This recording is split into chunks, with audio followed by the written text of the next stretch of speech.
भाई कुछ न करो। शकुंतला और मूर्ति जैसे भजन गाती है ऐसे ही भजन गाओ, कल्याण हो जाएगा। तो सब दिल से गाती है।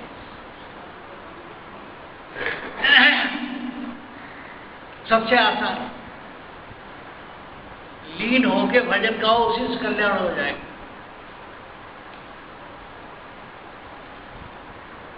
सोनीपत का सत्संग 26 अगस्त को था, है ना।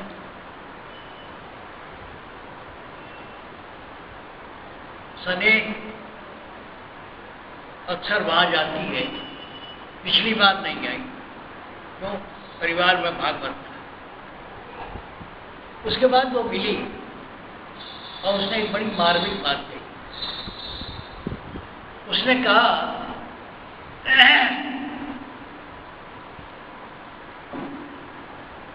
कहा कि भागवत हो रही थी, बड़ी भीड़ थी, और जो कुछ कहा जा रहा था उससे अच्छा रिक्शे वाला बता सकता है। कहने का मतलब ये है कि भीड़ वहां अधिक होती है जहां, अब हम क्या कहें वो समझो। तो यहां जो कहा जाता है, भीड़, पैसे भी वहां है, चढ़ावे हैं। अभी मैं अंदर कह रहा था भाई किफायत करो, फजूल खर्ची बंद करो। क्यों? यहां तो खर्चा चलाने की चिंता होती है, और जहां कुछ नहीं है, कोई सार बात नहीं है, वहां चढ़ावा भी है, भीड़ भी है। खैर, कबीर साहब ने ठीक ही कहा, फूटी आंख विवेक की, लखे न सब जाके संग दसवीं सहता का नाम मत। बात नंबर 1। बात नंबर 2 ये है कि शास्त्र हैं। मैंने भी बहुत सारे शास्त्र पढ़े। जो मुख्य बातें आपसे कहना चाहता हूं, मैं नोट कर। बहुत से शास्त्र हैं, हमने भी बहुत से पढ़े, सारे पुराण पढ़ गया, सारे उपनिषद पढ़ गया, और जो शास्त्र थे पढ़ गए। ऐसा लपेट के बातें करते हैं, सीधी सादी बात करते ही नहीं। शास्त्र पढ़ के एक साधारण आदमी भटक सकता है, उसकी समझ में नहीं आएगा। कई पन्ना पढ़ो तो एक जरा सी दिल बराबर कोई बात समझ में आएगी। हम लोगों को आभारी होना चाहिए अपने गुरुओं का, उन्होंने साफ साफ सीधी सच्ची बात कही। बात नंबर 2, सीधी सच्ची बात जो यहाँ समझाई जाती है, पूरे शास्त्रों को बस लो, वो बात नहीं निकल पाती या साधारण आदमी नहीं समझ पाता जो यहाँ सीधी सादी बातें की जाती है बगैर लाओ लपेट के। शास्त्रों पूरे शब्दों की व्याख्या और ये व्याख्या में हम क्या करें? एक जरा सी तिल बराबर बात करने के लिए पूरा ग्रंथ लिखे हो, मामूली मुसीब भटक जाता है। दूसरी बात तो ये कह रहा था कि गुरुओं की बड़ी कृपा है कि उन्होंने सीधी सादी प्रैक्टिकल बात की।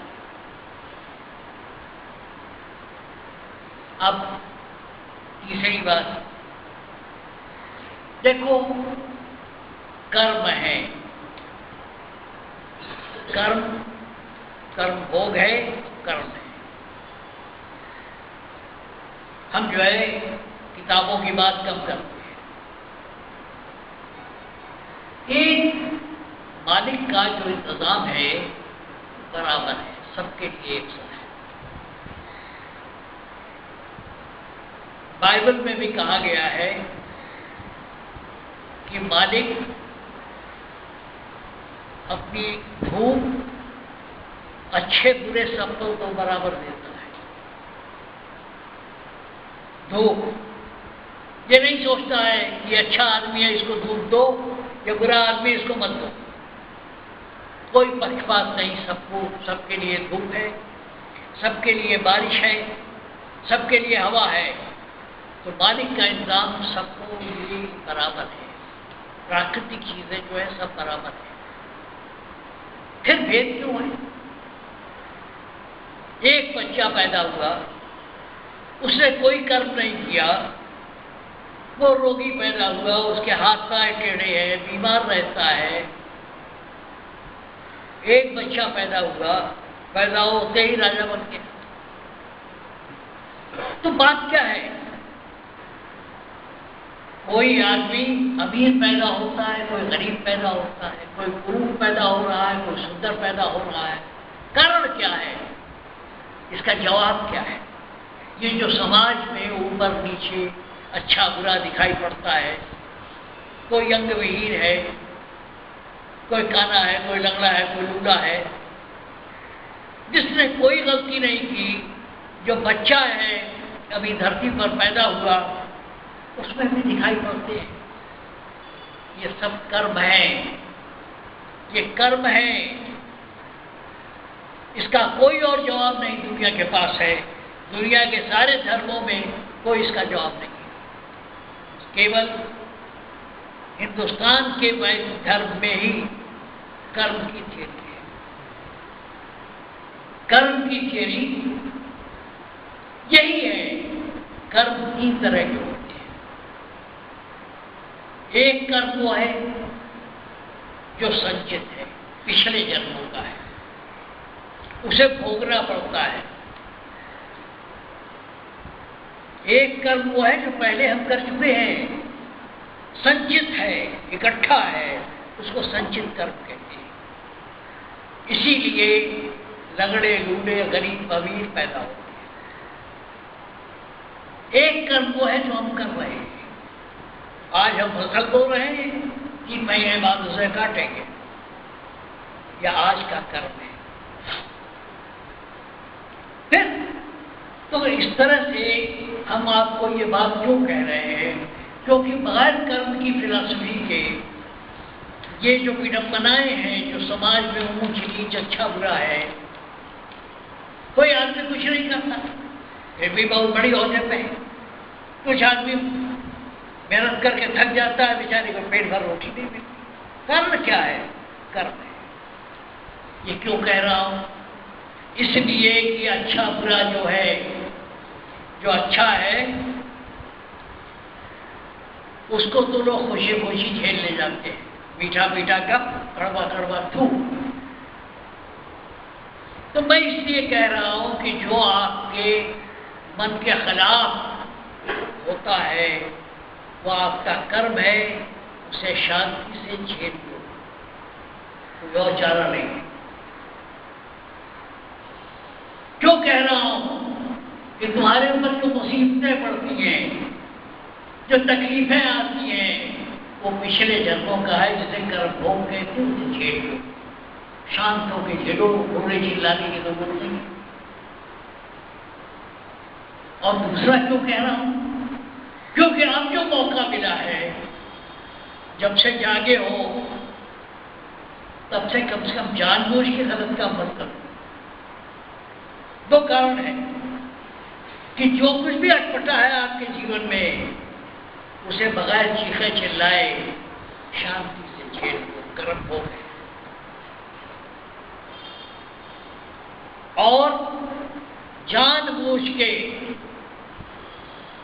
जो बात आप अपने नजर में समझते हो कि गलत है, मत करो। भोगना पड़ेगा, भुगतना पड़ेगा, कोई बच नहीं सकता। हम भी भुगतना है। एक मामूली सी मिसाल दूं, अपने बारे में नहीं कहते। 1998 में नौकरी छोड़ी, जाके अपने पैतृक स्थान पर घर बनाया। सबसे छोटा बच्चा जो था, उसकी 10 फरवरी को शादी हुई और 4 अप्रैल को मैं यहाँ से चला गया 99 को। अपनी जिम्मेदारी छोड़ के गया था, फिर घसीट के लाया गया और 12 बरस से झेल रहा हूं। 12 बरस से झेल रहा हूं क्योंकि जिम्मेदारी छोड़ के भाग गया। इसलिए भुगतना पड़ता है, भोगना पड़ता है। ये जो घुटना, ये जो और सब बीमारियां हैं, वो इसीलिए है कि पिछले कर्म है, भोग रहे हैं। देह धरे का दंड है, सबका ऊपर होए, ज्ञानी भुगता है ज्ञान से, अज्ञानी जो हो। इसलिए तुम चीखो चिल्लाओ नहीं, इसे बर्दाश्त करो, तुम्हारा अपना किया कराया है। अभी अग्रवाल साहब बता रहे थे कि भीष्म पितामह को तीर की शैया पर क्यों लेटना पड़ा। तो जो तुम्हारे पिछले कर्म है, इसे शांति से, संयम से, जो बेहतर से बेहतर उपाय हो सकता है करके झेलो। और अगर भविष्य सुधारना चाहते हो तो जानबूझ के कोई गलती न करो। इस कर्म की बात इसी की, क्योंकि कर्म की फिलॉसफी ये हिंदुस्तान की विशेष बात है जो सारी समस्याओं का समाधान करता है। बाकी लोग इसको नहीं मानते। लेकिन इसका जवाब नहीं है कि पैदा हुआ बच्चा, 2 बच्चे पैदा हुए, उनके सर जुड़े हुए, ओ भाई, एक का बच्चे ने कोई पाप नहीं किया, उसको खाने को नहीं मिलता, और एक बच्चा जो है ऐश कर रहा है, तो कारण इसका केवल एक है, कर्म है। इसलिए कह रहा हूं कि जो कर्म भोग है उसे भोग लो शांति से, और जानबूझ के गलती मत करो। एक बात, लोग चीखते हैं, चिल्लाते हैं, अभी है लोग, अभी एक साहब ने, अभी एक 10 दिन 15 दिन हुआ, 1 हफ्ता हुआ, मेरे पास आए,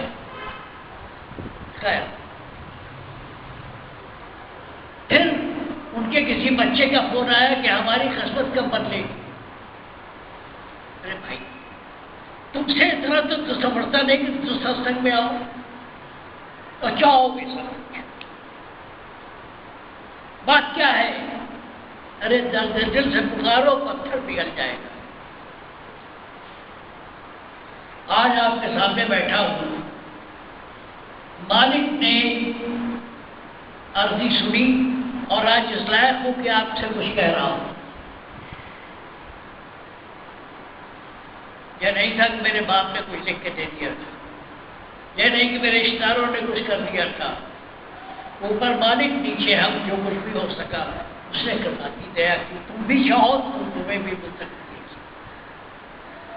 आज होना पड़ेगा। आज आरती होती है सत्संग के बाद। आज किसको कहते हैं? जिसका कोई आसरा न, जिसका कोई आसरा न हो। कुतुब मीनार की तीसरी चौथी मंजिल से कोई किसी को धक्का दे दे, जो हालत होती है कि न जमीन का सहारा है, न आसमान का सहारा, न आगे दाएं बाएं कोई सहारा नहीं है। और वो आदमी जो चीखता चिल्लाता है, उसको आग कहती है कि भगवान तेरे अलावा कुछ नहीं है, कोई नहीं है। तो वो दया करता है। कब वो दया करता है? तुम अपने दिल से पूछो, किस तरह आग को करके कि भी भगवान को पुकारा है।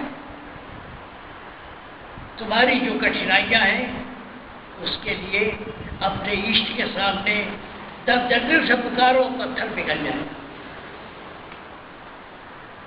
वो तासीर पैदा नहीं करते अपने में, गुरुओं के आगे, संतों के आगे, ज्योतिषियों के आगे घूम रहे हैं। अरे करना तो तुम्हें है। परम दयाल जी ने मानवता मंदिर में लिख के रखा है कि कोई संत, कोई महात्मा तुम्हारा कुछ नहीं कर सकता, तुम्हारा ख्याल बता सकता है, तुम्हें रास्ता बता सकता है, करना तुम्हें खुद है। क्या है? टेलीविजन पर अरबों रुपए का धंधा हो रहा है।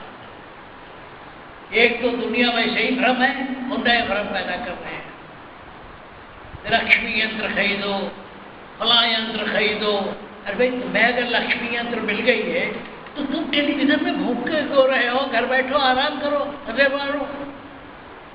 रोज सुबह आपके भाग्य बता रहे हैं, सितारे बता रहे हैं, उपाय बता रहे हैं, कछुआ रखो, ये रखो, वो रखो। दुनिया का जनता में भ्रम पैदा कर रहे हैं, धंधा पैदा कर रखा है।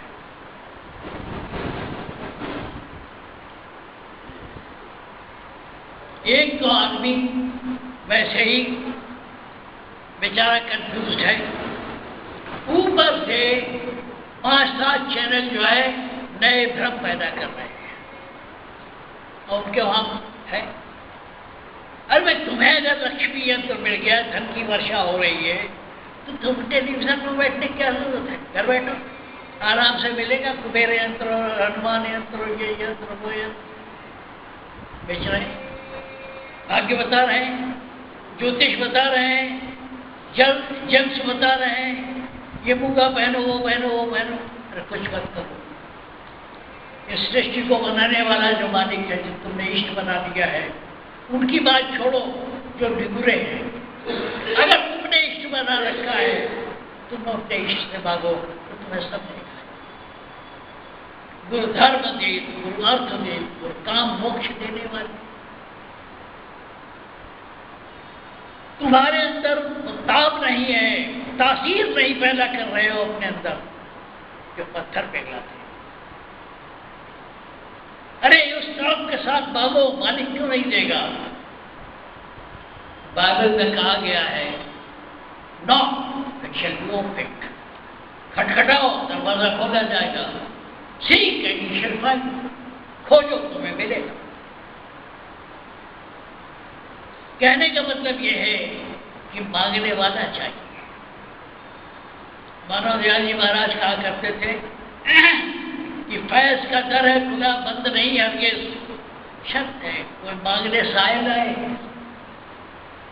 कोई मांगने वाला चाहिए। तुम्हें मांगने का तरीका नहीं मिला, इसलिए तुम परेशान हो, इसलिए तुम्हारी इच्छा पूरी नहीं होती। तुम्हारी इच्छाएं क्यों नहीं पूरी होती? इसलिए कि तुम दर्द दिल से मांगते नहीं उससे। जो अच्छा बुरा है वो संतों के आशीर्वाद से नहीं, तुमने अगर इष्ट बना रखा है, गुरु बना रखा है, उससे मांगो, तुम्हें सब कुछ मिलेगा। उसके पास क्या कमी है? उसके पास क्या कमी है? लेकिन एक बात है, सिर्फ आशीर्वाद से काम नहीं चलता, तुम्हें अपनी मेहनत करनी होगी। तुमने अपना खेत जोता बोया, मुनासिब खाद डाली, कीड़े मकोड़े मारने की दवा डाली, अब भगवान पे छोड़ दो, वो दया करेगा, चौगुनी फसल होगी।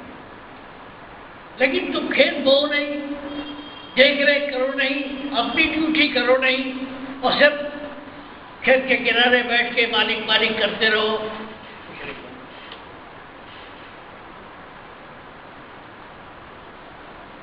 अपनी युक्ति उपाय लगानी पड़ेगी। तुम्हारे घर में गेहूं है, उसका आटा बनाना तुम्हें पड़ेगा, रोटी बनानी पड़ेगी, व्यंजन बनाना पड़ेगा। ये काम तुम्हारा है। लेकिन अगर सिर्फ सोचो कि सिर्फ मालिक मालिक करते रहो, इसीलिए मैंने पीछे कहा था, शायद सोनीपत में कहा था कि राम राम आलसी पुकारा। सिर्फ आशीर्वाद से कुछ नहीं होगा। कोई बहुत बड़ा महात्मा हो, बड़े थके चंदन लेके टांग रखा, मैं क्या कहूँ? कहने का मतलब यह है कि आप अपनी ड्यूटी करो, उसके बाद आशीर्वाद काम आता है। सिर्फ आशीर्वाद मांगते रहोगे, उससे कुछ नहीं होगा। इसलिए जितनी अकल भगवान ने दी है, जितनी अकल मालिक ने दी है, उसके हिसाब से जिंदगी जियो, संवारो। ये तुम्हारा काम है। उसके बाद जो बचा खुचा रहता है वो दया करेगा। गीता में भगवान कृष्ण ने कहा, कर्मणामाधिकारस्ते मा फलेषु कदाचन। कर्म करना तेरा काम है, फल मैं दूं, खेत को ऐसे ही परती छोड़ दूं और बैठ के राम राम करते रहो, कुछ नहीं होगा। घर में गेहूं पड़ा हुआ है, तुम कुछ न करो, रोटी बन के तुम्हारे मुंह में नहीं आएगी, क्योंकि ये कर्म भूमि है, कर्म करना होगा। साधु संतों का आशीर्वाद तुम जब कर्म कर लेते हो तो पूरा होता है, उसके बाद क्या है। तो मैंने क्या कहा आपसे, पहला तो ये कहा कि कर्म है जो जिंदगी में उबड़ खाबड़ है, तो तुम्हारे कर्म है, इसको संयम के साथ बगैर रोए चिल्लाए झेल लो। अगर भागोगे फिर पकड़ के मंगा लिया जाएगा, ड्यूटी पूरी करनी पड़ेगी। इसलिए और जानते समझते गलत काम मत करो। आप हमारे हिसाब से मत चलो, जो अब तक समझा है समझ में आई उसी के हिसाब से चलो। कोई जरूरी नहीं कि आगे किताब पढ़ो, अब तक जो समझ में आई है बात उसके हिसाब से अपनी जिंदगी खुशहाल बनाओ। लेकिन ये कहो कि सर बाबा जी हाथ फेर देंगे उससे काम हो जाएगा, नहीं होगा। परम दयाल जी कहते रह गए, कई बार कहा कि मत्था टेकने से और पैसा देने से नहीं होगा। पैसा जरूरी है, लंगर देना है और सत्संग के काम करने हैं, जरूरी है। जो अच्छा पैसा देता है उसकी तरफ थोड़ा सा नजर अच्छी होती भी, लेकिन इससे तुम्हारा कल्याण नहीं होगा, कर्म तुम्हें करना हो। रास्ता हम बताएंगे, लेकिन सवाल क्या है कि बस राम राम करने से कुछ नहीं। तुमको इस कर्म भूमि में भेजा है, अपनी अकल के मुताबिक दुनिया की जो समझ आई है उसके हिसाब से अपना काम करो। उसके बाद मालिक में छोड़ दो, मालिक क्या करेगा। मैंने जब से ये सत्संग शुरू किया, जो आरती बदल दी और आखिर में क्या किया, ये जो भजन दिया कुछ नहीं कर सकते हो, तुम अपने इष्ट की फोटो रखो और यही आरती गाओ सुबह शाम, तुम्हारा कल्याण हो जाएगा। क्यों चुना इसको? उसमें है सहज होए जग की कठिनाई। मालिक के बहुत से रूप है, तुम दयाल रूप की पूजा करते हो इस भजन में। सहज होए जग की कठिनाई, फिर टेढ़े जतन को करने सीधा, युक्ति निराली बतलानी। अब कुछ मत करो, कोई योग अभ्यास न करो। अगर दुनिया चाहते हो, अपने इष्ट के सामने बैठ के सच्चे दिल से, बगैर छल कपट के, बगैर होशियारी के, एक दूध पीते बच्चे की तरह भजन करो। तुम्हारी कामना कम नहीं पूरी होगी, जरूर पूरी होगी। नहीं पूरी होती तो कमी तुम्हारी है, कमी तुम्हारी है। साहब मेरी किस्मत का बदलेगी, किस्मत का बदलेगी। मैं भाई कई बार बता चुका कि आदमी को कर्म करने के लिए यहां भेजा गया है। जो अब तक हो गया भाई। जानबूझ के बिला मतलब बिला हो जाए खुराफात मत करो। दुनिया में जब कभी साधन अभ्यास के लिए बैठो, इष्ट के सामने बैठो, एक दूध पीते बच्चे की तरह भोले बन। जितने भोले बनोगे उतने ही कल्याण होगा। रामायण में कभी कहा गया है कि छल छिद्र न मोह भावे। भगवान को ये होशियार लोग पसंद नहीं आते, उनको भोले वाले लोग मिलते हैं। जो आर्थ होकर उन्हें पुकारता है वहां भगवान आते हैं। द्रौपदी से गलती यही हुई थी, उसने कहा कि दुखारो द्वारिका नाथ शरण में थी। तो द्वारिका से दिल्ली आने में, हस्तिनापुर जो समय लगा, उसी कारण ये गड़बड़ हुआ। उसका पल्ले तक गिर गया, खुल गया। तो है पुकारने वाला चाहिए। 10 दिन से पुकारते नहीं।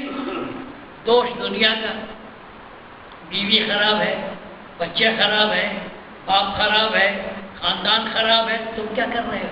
कुछ करो। बस दुनिया ठीक ठाक हो जाए तो हम नाचेंगे। अरे भाई, दुनिया तो जैसी है वैसी है, तुम अपने को ठीक कर लो दुनिया के हिसाब से। मैं कई बार कह चुका हूं, फिर कह रहा हूं, आप इस सड़क पर निकलो, कोई ठेला लेके जा रहा है, कोई गाड़ी लेके जा रहा है, कोई ट्रक लेके जा रहा है, कोई साइकिल लेके जा रहा है, कोई पैदल जा रहा है, तुम क्या करते हो? अपना रास्ता इनके बीच में से जो जगह छूटी उसमें से निकलते हो। दुनिया नहीं बदलेगी, तुम सुधर जाओ। ये सत्संग सुना और चले गए, ये काम नहीं। पिछले 2-3 महीने से मैं जरा सख्ती से बात कर रहा हूं, मैं जानता हूं, लेकिन ये भी जरूरी है। बात यह है कि अमल करने की बात है। अमल करो। ये बाबा जी लोगों के आगे ठगने की जरूरत नहीं है। तुम अपने दिल से पूछो, क्या तुमने इस आदमी को जिसकी भी शिकायत कर रहे हो उसके प्रति तुमने ठीक से व्यवहार किया? मैंने पीछे भी कहा था और अब भी कह रहा हूं, एक अच्छे बेटे बनो, एक अच्छे बाप बनो, एक अच्छे पति बनो, एक अच्छे दोस्त बनो, एक अच्छे नागरिक बनो। ये गृहस्थियों का मत है, सन्यासियों का नहीं है। अपने दिल से पूछो, क्या तुमने ठीक व्यवहार किया? अगर तुम्हें जवाब मिलता है कि ठीक व्यवहार किया, कोई बात नहीं। अगर तुम्हें लगता है कि तुमसे कोई चूक हो गई, उसे सुधारो, आगे बढ़ो। दुनिया खराब है साहब, दुनिया खराब है तो जीना पड़ेगा। कैसे सुख से जियो, ये युक्त उपाय तुम्हें लगानी पड़ेगी। यह आत्म सुधार का काम है, यह अमल का काम है।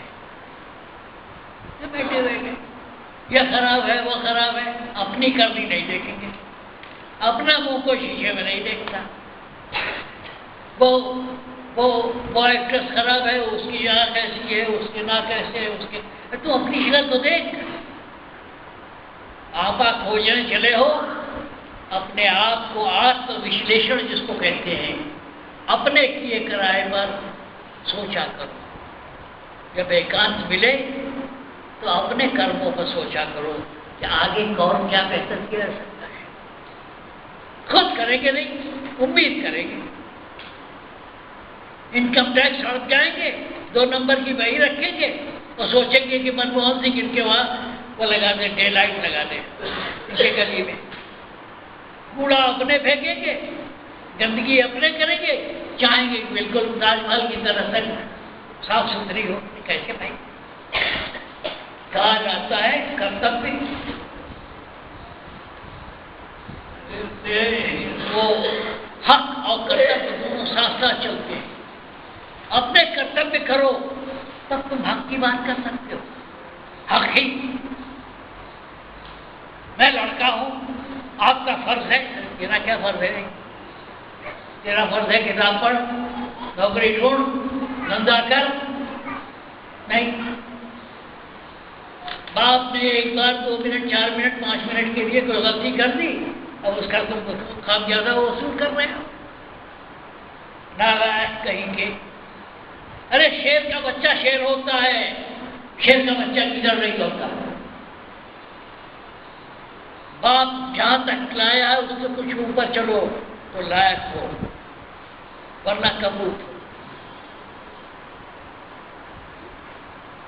बस हमको आराम चाहिए, हम अपने आराम की बात करते हैं, दुनिया भाड़ ले जाए, ये बात गलत है। तुम अपनी ड्यूटी पूरी कर लो तो अपने हक की बात कर, अपने कुछ करेंगे नहीं। अपनी जो ड्यूटी है वो नहीं करेंगे और हक के लिए चिल्लाएंगे कि साहब ये बढ़ रही है, वो बढ़ रही है, वो भ्रष्टाचार बढ़ रहा है। तो तुम्हें जीरा तो ही है। कहने का मतलब ये है कि अपनी ये सत्संग जो है आपके अंदर जो शक्ति छुपी पड़ी है उसे खोलने की बात है।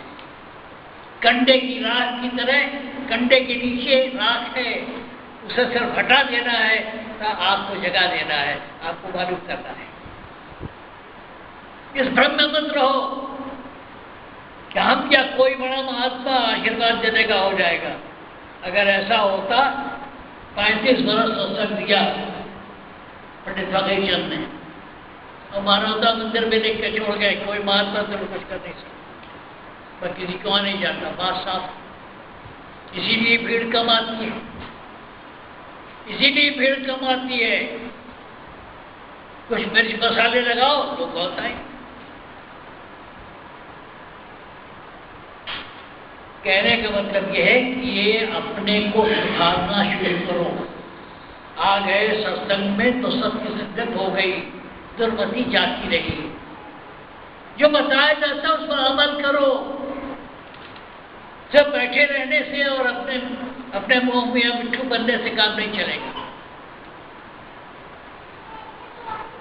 जो कर्म है, मेरे घुटने काम नहीं करते, अग्रवाल साहब भी ठीक कह रहे थे, चलने फिरने में दिक्कत है, कर्म भोग है, भोगना पड़ेगा, शांत होकर भोगना पड़ेगा। किससे शिकायत करें? या रही होगी कोई बात। परम दयाल जी ने कहा कि सारे महात्माओं को होता है। उनका स्वामी ये व्यास के वो बाबा सावंत सिंह काफी बीमार थे, तुलसीदास बीमार थे, कितने बड़े बड़े महात्मा बीमार थे, सब है कर्म हो गए। इसीलिए कबीर साहब ने कहा, देह धरे का दंड है, सब काऊ हो गए। ज्ञानी मुक्त है ज्ञान से, अज्ञानी देव है।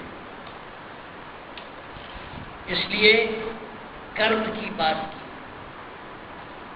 दुनिया की शिकायत के साथ में ये ठीक नहीं, वो ठीक नहीं, वो ठीक नहीं, तुम अपने को संभालो यार। कहाँ की बात है? नहीं साहब, अपने को नहीं संभालेंगे। ये जिंदगी है, सब में कमी पेशी है। जमीन के ऊपर और आसमान के नीचे जितने लोग हैं वो आधे अधूरे हैं, सब में कुछ न कुछ कमी है। तो अपनी कमी को करो, बेहतर से बेहतर बनो। जिस दिन से नामदान लिया है उस दिन से तुम्हें अपनी नजर में खुद उठना चाहिए। किसी जगह रहते हो, शरीर में रहते हो, किराया देना पड़ता है। इसका किराया दुख और सुख में है। मानव दयाल जी महाराज ने एक बार कंधे में हाथ रख के मुझसे कहा कि जो मन मुताबिक हो वो भी ठीक, जो मन के खिलाफ हो वो भी ठीक, मौज में रहा। पीर मोहन साहब वो बिल्ला लगाए हुए थे, वो कहते भी थे, मौज मालिक। जिसने इस दुनिया में ये बनाई है सृष्टि, वो अपने हिसाब से खेलना चाहता है। आप अपने हिसाब से खेलना चाहते हो, दिक्कत यही है।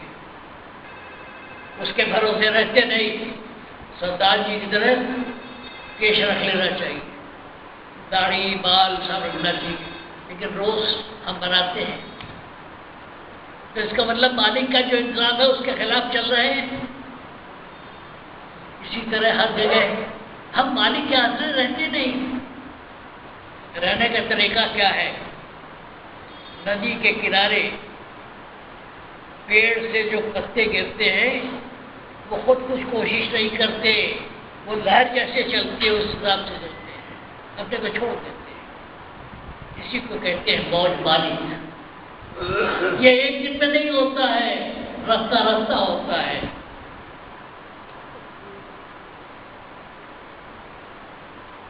वो है ना कि जैसे बूंद बूंद पड़ के तालाब भरता है, वैसे ही एक एक बूंद आते रहते हैं। जिम सदगुण सज्जन पे आवा, बूंद बूंद कर भरे तालाबा, जिम सदगुण सज्जन पे आवा। तुम ये सोचो कि पैदाइशी संत बन के निकलोगे नहीं, आगे बढ़ते चलो, जो कांटे कुछ लगे हुए हैं उन्हें धीरे धीरे निकालो, चिंता मत। तीन बात तो ये कर, चौथी बात सुन लो, बड़े बड़े सत्संगियों के लिए। हीरा सिंह सुनो, चौथी बात कर रहा हूं। हर सत्संग में कुछ नया देने की कोशिश की है, और ये भी कुछ नई बात है।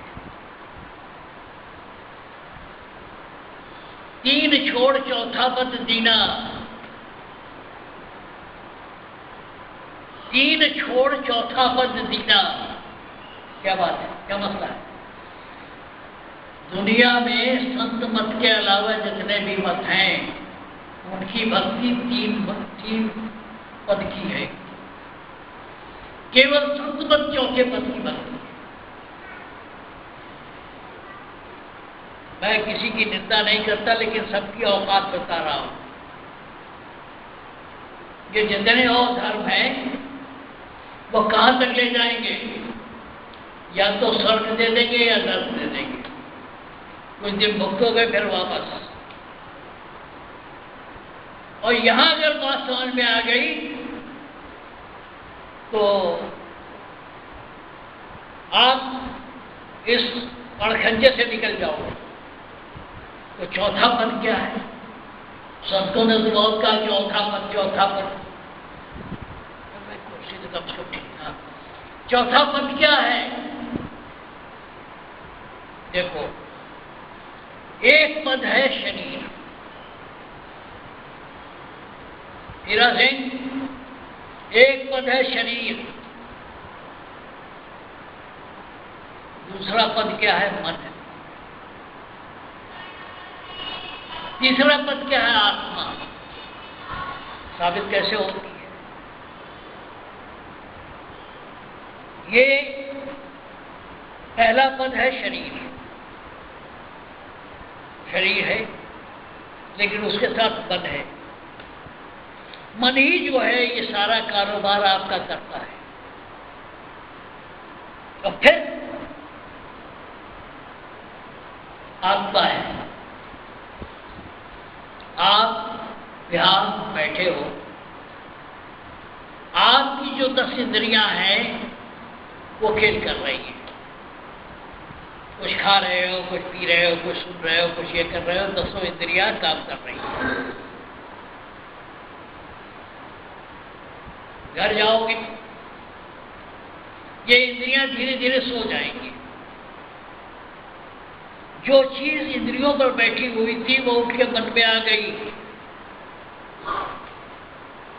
और मन जो है इसमें से 2-4 चीजें लेके सपने बनता है। कभी यहाँ ले जा रहा है, कभी वहां ले जा रहा है, कभी वहां ले जा रहा है।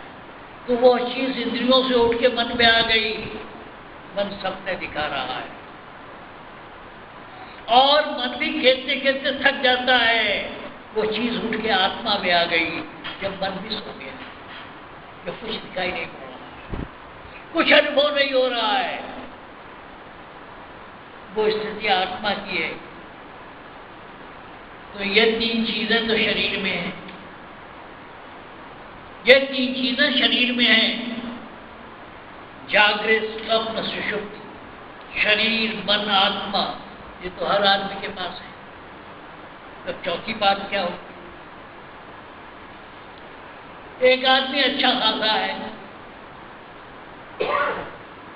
उसकी तबीयत बिगड़ी, उसको लोगों ने एक किराए लेटा दिया, मालूम हो तो मर गया। तो मरा क्या?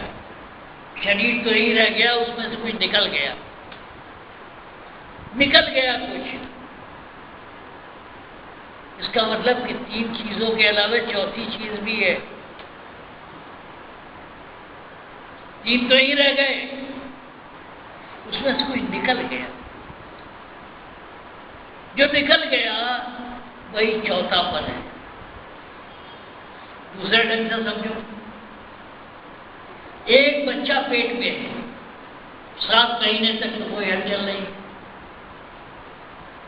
7वां महीना जब लगा तो उसके अंदर कुछ हरकत पैदा हो गई। इसका मतलब शरीर के अंदर कोई अलग सी चीज आई जिसने चैतन्यता पैदा की, तो उसकी बात करो। कोई चीज आसमान से टपकी शरीर में, एक बूंद टपका जिसने आपको चैतन्य बना दिया, वो जब ध्यान उस पर आता है तो ये चौथा पद है। तीन छोड़ चौथा पद तीरा दिखाती। उसके पास शरीर भी है, मन भी है, आत्मा भी है, बैठ गया, वो चीज उस दुख से निकल गई। या कभी कभी मरे हुए बच्चे पैदा होते हैं, क्यों? उनके अंदर प्राण नहीं पड़ा। कोई शरीर के बाहर, ये जो तीन पद है वो तो शरीर के अंदर है, इसके ऊपर जो चीज है वो चौथा पद है। शरीर से ऊपर अधर में यहां तक तो पहुंचे आप, सतलोक पहुंचे, अनामी पहुंचे, राधा स्वामी पहुंचे, लेकिन उससे भी ऊपर चलो, चौथा पद को है। तीन छोड़ चौथा पद तीना। शरीर में माता पिता के वीर्य से शरीर की रचना होती है और चैतन्यता मालिक देता है। जब शरीर बन गया, उसके अंदर एक पोलियो ड्रॉप से भी छोटी चीज पड़ जाती है, जिसकी वजह से आदमी चैतन्य हो जाता है। जब उस पर आदमी अभ्यास करते करते बुधा चक्र से आते आते, त्रिपुटी और सतलोक से आते आते, जब शरीर के ऊपर जो चीज टपक के आपके शरीर में गई थी, उसका ध्यान करते हो तो चौथा पद है। तीन छोड़ चौथा पद तीरा। जो अभ्यासी है, यहां तक अगर है या यहां तक है, तो अभ्यास अधूरा है। आपका स्थान क्या है? जो आपके शरीर से भी ऊपर है, अधर में, चौथा पद। अब एक बात और सुनो, पृथ्वी में हर चीज में भार है, हर चीज में वजन है। वजन इसलिए है कि पृथ्वी हर चीज को खींचती है।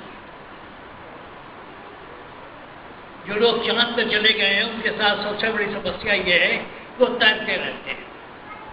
वो चाहे तो अपना पैर टिका नहीं सकते, क्योंकि वहाँ आकर्षण शक्ति नहीं है, गुरुत्वाकर्षण शक्ति नहीं है। तो पृथ्वी हर चीज को, जितनी चीजें हैं, उसको अपनी तरफ खींचती है। आप पत्थर फेंको, बहुत दूर जाएगा, फिर लौट के आ जाएगा। तो पृथ्वी हर चीज को खींच रही है,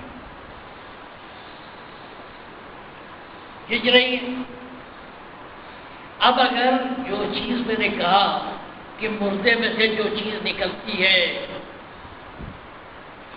जो चैतन्यता निकलती है, अगर उसके अंदर सांसारिक इच्छाएं हैं, दुनिया की चीजें हैं, तो वो उसकी मुक्ति नहीं होगी, वो खींच के आ जाएगा।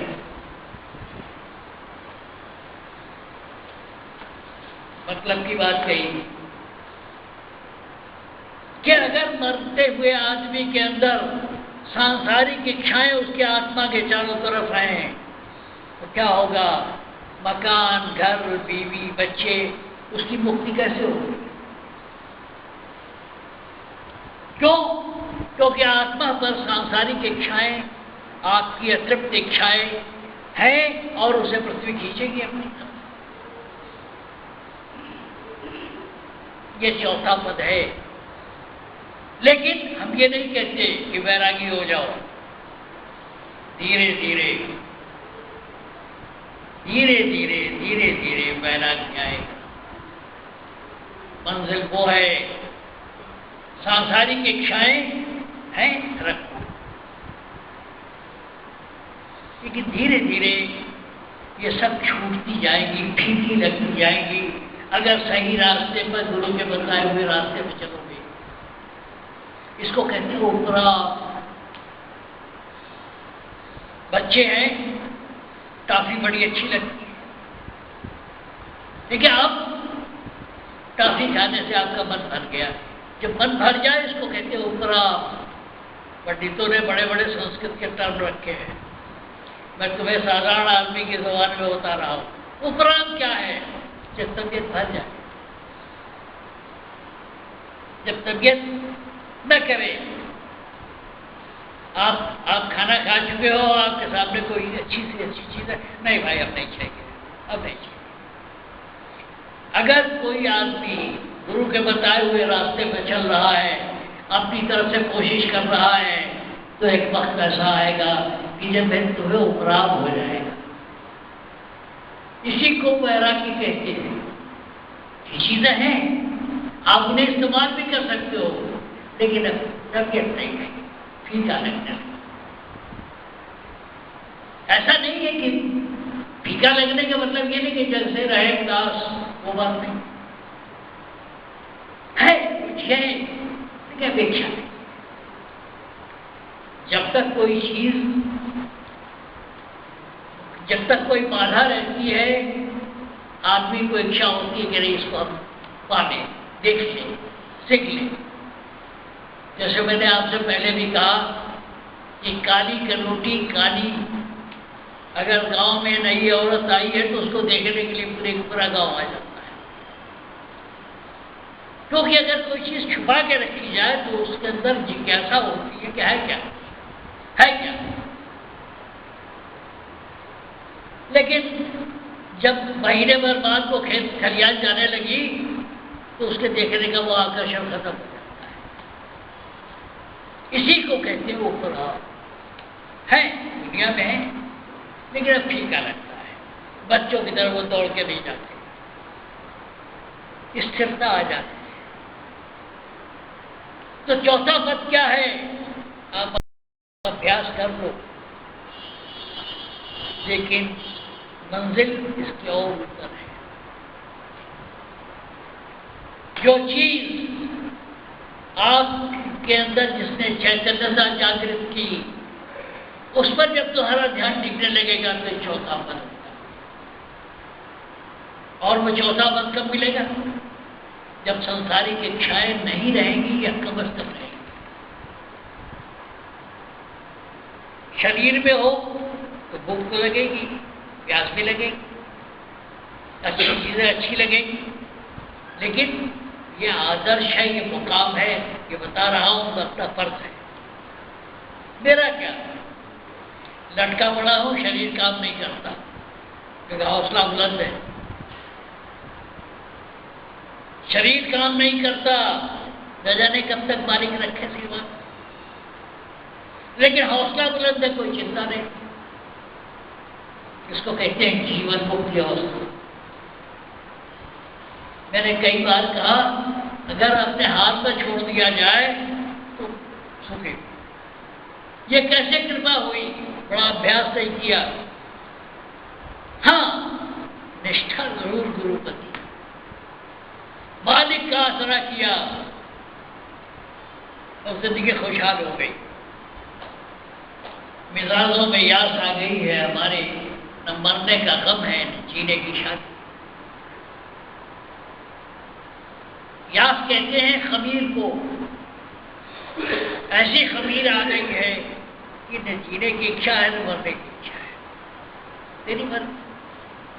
लेकिन हाँ, दुनिया में है, दुनियादारों के साथ है, अभी तो बाकी है, लेकिन हौसला बुलंद है। मैं जानता हूं कि मैंने पहले भी सुनाया था कि उस दुकानदार को, उस वैश्य को भगवान की बड़ी विनती की, भगवान प्रसन्न हुए। उसने कहा वरदान मांग। बड़ा कारोबारी आदमी था, बड़ा कारोबारी आदमी था। भगवान प्रकट हुए, उन्होंने पूछा बहुत क्या चाहिए? उसने कहा महाराज मेरा कारोबार बहुत फैला हुआ है, मरने के पहले मुझे नोटिस दे देना ताकि मैं अपना इंतजाम कर लूं। अपने काम में मस्त रहा। एक दिन जब दूध पहुंच गए, उसने कहा भाई तो वादा खिलाफी हो गई, मुझे कोई इत्तला नहीं कि मुझे मरना है। उसने कहा जब तुम्हारा बाल पका था, जब तुम्हारे दांत टूटे थे, जब तुम्हें शरीर में ये कष्ट हुआ था तो तुम्हें नोटिस नहीं मिली थी। कहने का मतलब ये कि मुझे तो मौत की नोटिस मिल गई है, लेकिन ये है कि संकल्प है कि जब तक हाथ पैर चल रहा है, जब तक किसी लायक हूं, आपकी सेवा में उपस्थित रहूं। हौसला है, शरीर काम देना दे, लेकिन हौसला है। राम काज करिबे को आतुर, राम काज करिबे को आतुर, प्रभु चंद्र सुनबे को रसिया। मुझे कोई अकल नहीं है, तजुर्बा है, लेकिन हम चाहते हैं कि इन गुरुओं का दरबार जैसा सजा हुआ था, जो माहौल था, वो बना रहे, चाहे हो चाहे ना हो, चाहे मेरे अंदर वो खूबी हो ना हो, लेकिन हमारे गुरुओं के दरबार में जो बात थी, जो तासीर थी, वो बनी रहे। ये कोशिश है। कोशिश क्या है? मेरे में गुण हो ना हो। रैदास ने कहा मैं पूज्य हुए तुमसे, कि भगवान केवल आपका नाम लेने से मैं तो सबसे नीच जात में पैदा हुआ, लोग मेरी पूजा करते हैं। मैं पूज्य हुआ तुमसे। बात क्या है? मेरे अंदर कोई काबिलियत हो न हो, लेकिन अपने गुरु का जो माहौल था, जो बातें थी, उन्हें मैं चाहता हूं फिर रिक्रिएट। जैसे मैंने कहा ना आपसे, मुशायरे वाली बात कभी कही। मुशायरे अक्सर लोग खा पी के जाते हैं, 10 बजे रात के बाद, 9 बजे रात के बाद मुशायरा होता है, और अगर जम गया मुशायरा तो सुबह तक होता है। तो उसमें एक शायर कहता है कि शहर होने को है, माहौल बनाए रखिए, शम्मा एक न एक जलाए रखिए। कोई गुरु का नाम लेवा तो हो। बहुत से लोगों ने कोशिश की, एक कोशिश अपनी की। इसलिए यह गुरु ऋण है। आपसे हमें कोई मतलब नहीं, अरे काश से मतलब नहीं, किसी से कोई मतलब नहीं, लेकिन गुरु का कर्जा है, उसे देना है, चुका रहा। जानता हूं कि सत्संग देने लायक नहीं रहा, क्योंकि शरीर काम नहीं कर रहा है, नजर नहीं कर जाए, लेकिन संकल्प क्या है? जब तक है, जब तक सुनने वाले हैं, जब तक चल फिर सकता हूं, करता हूं। राम काज करिबे को आतुर, प्रभु चरित्र सुनवे को रसिया। हनुमान जी साथ क्या था? यही था कि मालिक का काम है, करेंगे, और उनकी चर्चा जहां होगी सुनेंगे। तो सीधी सी बात, तो शहर होने को है, माहौल बनाए रखिए, शम्मा एक न एक जलाए रखिए। मैं तो चाहता हूं कि माहौल जहां भजन सुनते समाधि लग जाए, जहां सत्संग सुनते सुनते समाधि लग जाए, घर में लाख लाख रगड़ो नहीं होता, ध्यान से कोई सत्संग सुने तो समाधि लग जाए। चाहे 2 ही आदमी हो, सत्संग जारी रहना चाहिए। मानव दयाल जी महाराज कहते थे भीड़ की क्या जरूरत है, 2 आदमी जरूरी है, एक कहने वाला एक सुनने वाला। बात ये नहीं है, बात क्वालिटी कंट्रोल की है, बात क्वालिटी की है।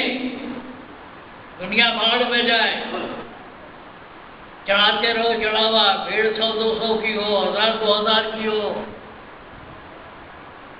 लेकिन कहीं तक ठिकाना हो जहां बात ठीक ठीक की जाए, या सीधी साधी बात की जाए, शास्त्रों में लपेटना नहीं है। मेरे बाप 82 साल की उम्र में मरे, मस्त होके गए। उनकी बन गई, मेरी बन गई। आपको विश्वास हो तो आपकी भी बन सकती है, लेकिन वो तासीर पैदा करो। क्यों रोते हो? रोने के लिए जिंदगी नहीं बनी। मर्द हो, पहला काम यह है कि मनुष्य की तरह अपनी ड्यूटी पूरी करो।